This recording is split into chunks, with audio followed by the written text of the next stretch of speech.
All right, we are a couple of days outside of the Olympics. They're over. They had the closing ceremonies and everything. The U.S. men's hockey team won the gold, beating the Canadian team, and Canada's crashing out about that. But the one question I have is, who won the Olympics? And I'm not talking about the gold medal count. I'm not sure I'm sure I could look it up. Matter of fact, let me look it up. Let me look it up. Let me see medal count. All right, so here's the medal count, right? Let's see all the countries. Norway got 18 gold. Uh, United States got 12 and 12, 33 medals total. Norway got 41 medals total. The Netherlands, Italy got 30 medals, 10 gold. Germany got 8 gold. France got 8. Sweden got 8. Switzerland got 6, 5. And you see the list down there, right? Everybody made some things happen, right? Everybody made some things happen. But who won the Olympics? That's my question. Who won the Olympics? And the answer I come up with is curling. Curling won the Olympics. And I'm not talking about necessarily um, the the U.S. team with Corey and Corey, the mixed team, and then Corey Thiessen, she was on the women's team. They ended up losing, getting the bronze to, I believe they lost to Canada. And then Switzerland and Sweden went at it, and I believe Sweden ended up winning the gold, right? Sweden ended up getting the gold. But I guess I'm saying all this to say, who won the Olympics? And my vote has to go to curling. Curling won the Olympics because you had drama. You had the ladies you were rooting for, even if you were rooting for the U.S. or not. U.S. was in contention. The ladies' team was in contention to win the medal. They didn't get it, but just to be at that position, and the Corey and Corey won the silver.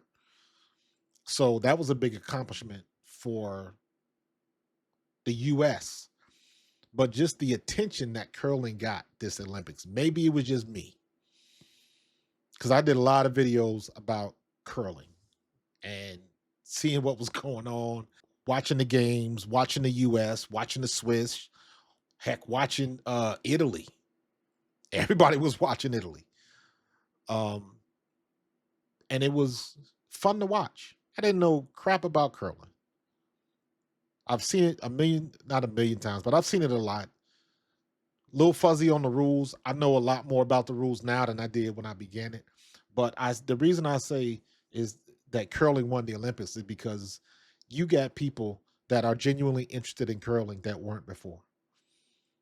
Even when I did my first video, and by the way, the title of my YouTube channel is called Pro Fan Talk.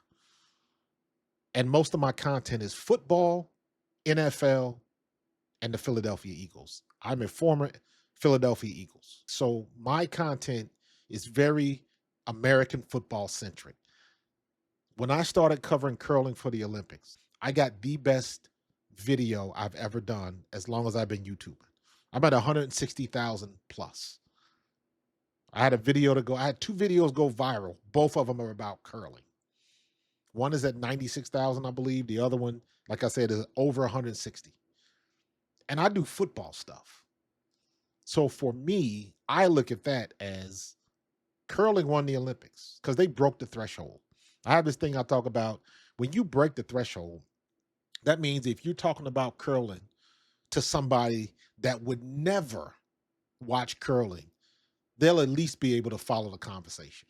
They'll at least be able to say, "Yeah, I saw that," or "I saw this," or they'll at least they won't be lost. They might not know the names, but they've seen it. They've seen something. Maybe they heard about what happened with Canada and Sweden, um, the drama there with what was that, double touch gate or whatever they wanted to call it. But people were watching. People were watching,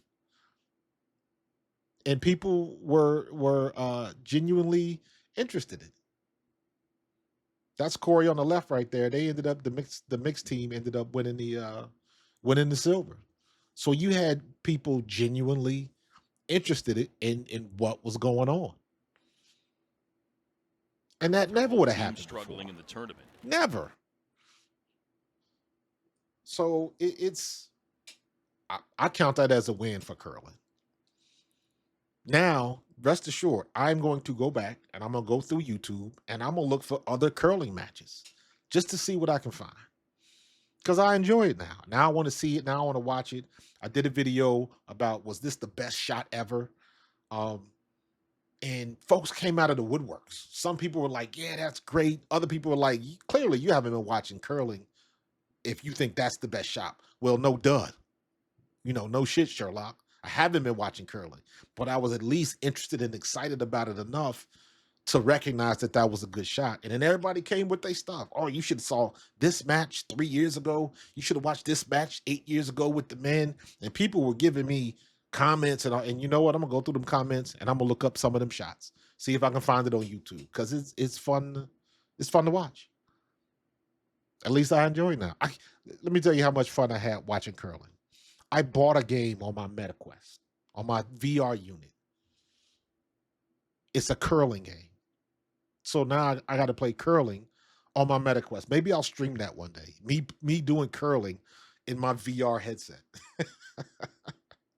I believe it's called VR curling or something like that. So that'll be fun. But I'm saying all that to say I had so much fun watching curling. I thought it was great. Um, Once I understood it, once you understand the rules and things of that nature, um, you tend to like it more. You tend to pay attention and you get into the strategy of it, all of that type of stuff. Curling won the Olympics for me because you're paying attention to something that you would never pay attention to. Who cares what Kennedy said for the Canadian team? But I wanted to watch. I wanted to see how it was going to end up. They were cheating. They were not cheating. They ended up winning the gold after all of that hoopla. The scandal, the cheating, calling names, cussing folks out on the ice. After all of that, Canada ended up in the finals and they won it. The good thing about it wasn't Kennedy that won it. It was I forget what his first name is. I believe his last name is Bradford. Um, and he was the MVP for the Canadian team. So, and of course, after everything, and they had their comments about people that think that they're cheating and all of that kind of stuff. So they kind of crashed out too. But at the end of the day, people were watching to see what they were going to say. You know, everybody loves ice skating. Ice skating had their drama with some of the. I guess it was the one person from the U.S. team that made some comments about. He made the situation political. And I know the one girl said some things and then she didn't even place well. So there was drama there. And then, of course, everything with the hockey team. And after the fact, with Trump and some people in his office being in the locker room, a lot of people are taking that the wrong way and are not liking it, not to mention the crash out. So it wasn't, with the exception of the scandal about the double touching. And we might get into that. I'll get into that later. I might do another video, a follow up on that, because I'm gonna do some more curling stuff because I thought it was fun and I loved it. Um, Curling won the Olympics. They get the gold medal for the Olympics because now I want to pay attention to curling. Who'd have thought?